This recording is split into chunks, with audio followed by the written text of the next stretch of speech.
Hello viewers, welcome to our channel Jeevan Gyanvardhan. This video is the compilation of verses from 1 to 10 in the first chapter of Bhagwatgita. Let's take the blessings of Shri Krishna and start the video with a short description of background. The Bhagavad Gita is set up in the battle of Kurukshetra fought between Kauravas and Pandavas. The Kauravas were the son of Dhritarashtra, eldest son of Vichitravirya, and Pandavas were the son of Pandu, the youngest son. Since Dhritarashtra was blind, he was not allowed to reign the throne of Hastinapur, hence Pandu became the king. However, after the death of Pandu, he succeeded the throne. Therefore, he views Kaurav as the true successor of the throne after him, but this obsession with his son led to injustice with the son of his youngest brother. After losing the game of Chopper, dice game, the wife of Pandavas Draupadi was defamed in the court of Hastinapur with all the elders remaining silent. Since they lost their throne as bet in the game, they were exiled for 13 years, of which they had to spend 12 years in forest and 1 year in incognito, hiding their identity, failing which they have to repeat the exile period.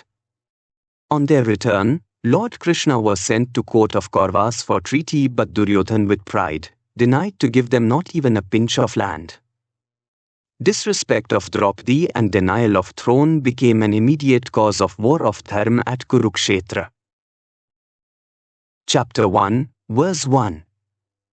Dhritarashtra anxiously asked his advisor Sanjay, "Sanjay, what are my sons and the Panduputra doing after they have gathered with the desire to fight on the holy land of Kurukshetra?" Meaning of the verse. Dhritarashtra seemed anxious about the events happening in the battle of Kurukshetra, so he asked his advisor Sanjay, who has the power to watch the happenings of Kurukshetra from Hastinapur bestowed by Vyas, about the events in Dharmasthal Kurukshetra. He refers the battleground as Dharmasthal, that is holy land, because the Lord Krishna himself was present in the battlefield, as he was well aware of his divine power. Dhritarashtra was so overwhelmed by the attachment towards his sons that he had feeling of hatred towards Pandavas.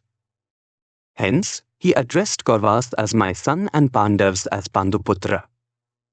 Consequently, he was not in favor of Pandavas being his successor to the dynasty of Hastinapur, but he was also skeptical about the victory of his sons in the battle of Dharma.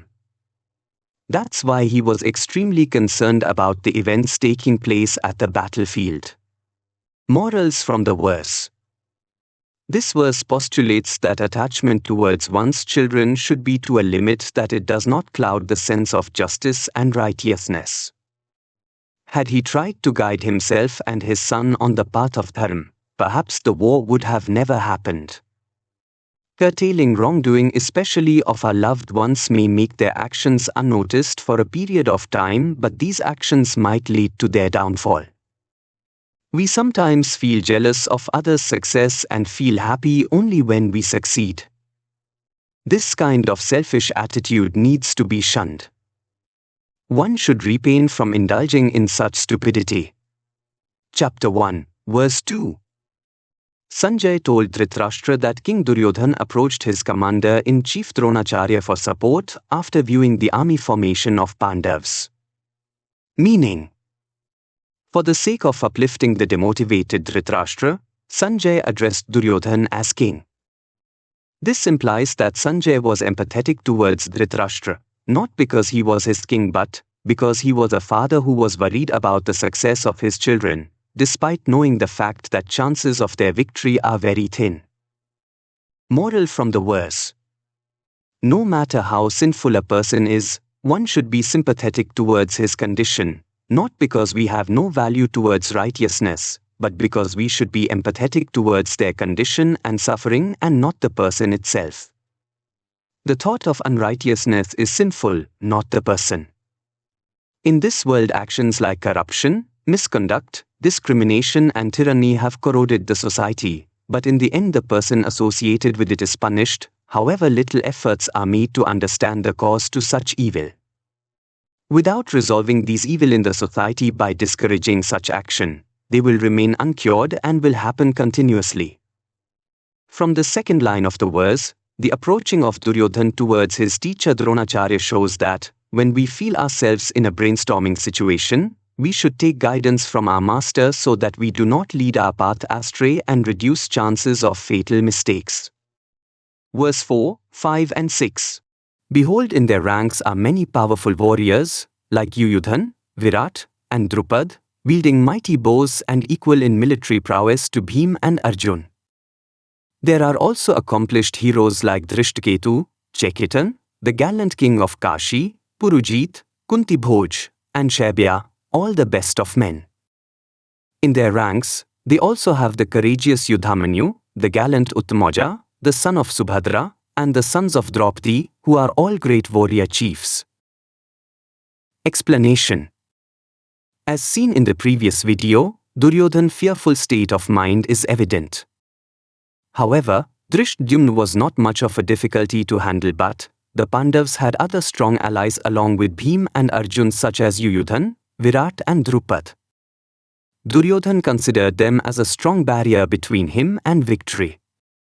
He also mentions the name of various brave and almost invincible enemies in terms of battleground strength such as Dhrishtaketu, Kashiraj, Purujit, Kunti Bhoj and Shaibya. In their ranks, they also have the courageous youth like Yudhamanyu, the gallant Uttamaja, the son of Subhadra, and the sons of Draupadi, who are all great warrior chiefs, which made him question his own strength. Moral of the verse. No matter how strong or powerful a person is, they should never underestimate their opponent. Doing so will only make their chances of victory low, but we have to keep this in mind, that the evaluation of enemy's strength should not be associated with negative self-talk and ego but a mere analysis. Duryodhan is very arrogant and wants to suppress Pandavas as soon as possible, to achieve victory in the battle of Kurukshetra, just like in chopper, dice game. Duryodhan had an army of 11 Akshauhini, but his fear shows that the quality of bravery in Pandav's army surpasses the quantity of Duryodhan's army. This shows that quality of talent even gives the opponent with numerous sources of power a thought of revisit to their strategy. To get Verse 7 and 8. Background. Bhishma, revered as Pitama, was the youngest son of King Shantanu of Kuru and goddess Ganga. He was stepbrother of Vyas and grandfather of Kauravas and Pandavas. Originally named Devavrat, he was made the heir apparent of his kingdom. However, he renounced his birthright for his father's happiness, and took a vow of lifelong celibacy. Owing to this selfless decision, he came to be known as Bhishma and was blessed to live as long as he wanted, by his father, Shantanu. Vowing to guard the throne of Hastinapur, he fought from the side of Kauravas as their commander-in-chief. Meaning of the verse 7 and 8. Duryodhan is exaggerating the military power in his army to Dronacharya, to stabilize his turbulent mind.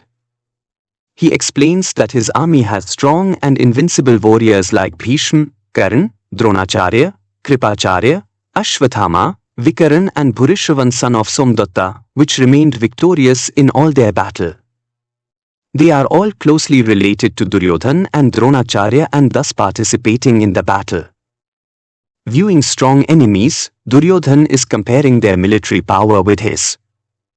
By doing so, he wanted to cunningly strategize to assure his victory. Moral of the verses. Even in fearful situation, a leader should never waver from his duty to lead his troop to victory. The leader is also required to generate proper strategy through analyzing opponents' strengths and weaknesses. But unlike Duryodhan, the analysis should be more rational than comparative. Through rational analysis, chances of error is reduced. Meaning of the verse 9 and 10. Duryodhan exclaims that all these warriors are very loyal to him and can sacrifice their life for him. They are masters of various battle arts and equipped with huge arsenals and weapons. Duryodhan is assured that their power is immeasurable. Adding to this, Bhishma Pitama was their commander-in-chief and his presence alone make their army fortified. Through his analysis of leaders, he viewed his army at advantage since, compared to Bhishma, Bhim was inexperienced at war and even his leadership cannot protect his army from defeat. Moral of the verses. These verses shows that Duryodhan was incapable of leading his troops to victory, hence he is dependent upon others to clear his path to victory. It can be related to scenarios where people use others to make profit and considers them as pawns to achieving their desires. The diligence of Bhishma towards his oath had become the cause to unrighteousness and sufferings. This implies that a person should be loyal towards his oath and promises until they bring unrighteousness in their thought and actions.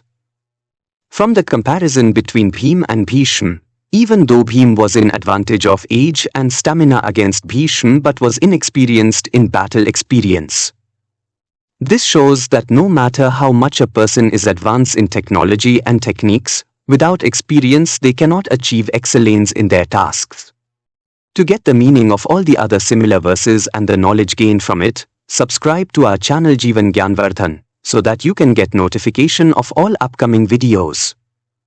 If you liked our content, press the like button and share it with your family and friends. Do write your opinion in the comment section below. Your valuable support inspires us to make such videos. Thank you.